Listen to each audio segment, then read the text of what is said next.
22শে September থেকে কমতে চলেছে অনেক কিছুর দাম, তার মধ্যে মিষ্টি রয়েছে। দুর্গাপুজোর সঙ্গে মিষ্টির সম্পর্ক একেবারেই ওতপ্রোতভাবে। আমি মিষ্টির জিএসটি 18% থেকে 5% হচ্ছে পুজোর ঠিক কদিন আগে থেকে। পুজোয় হ্যাঁ, মনে হয় বেশি তো হবে, হওয়া উচিত। আপনার দোকানে সব থেকে বেশি দামের মিষ্টি আমাদের তালশাঁস আছে 20 টাকা দামের, আর এই ঘট আছে 20 টাকা দামের আছে, তারপর গাজর আছে 20 টাকা দামের আছে। এই যে 20-25 টাকা দামের মিষ্টি, এটার স্ল্যাব জিএসটি স্ল্যাব কমায় কত টাকা?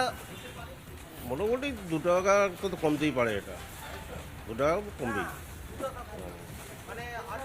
18 টাকার মতো দাঁড়াবে এখানে।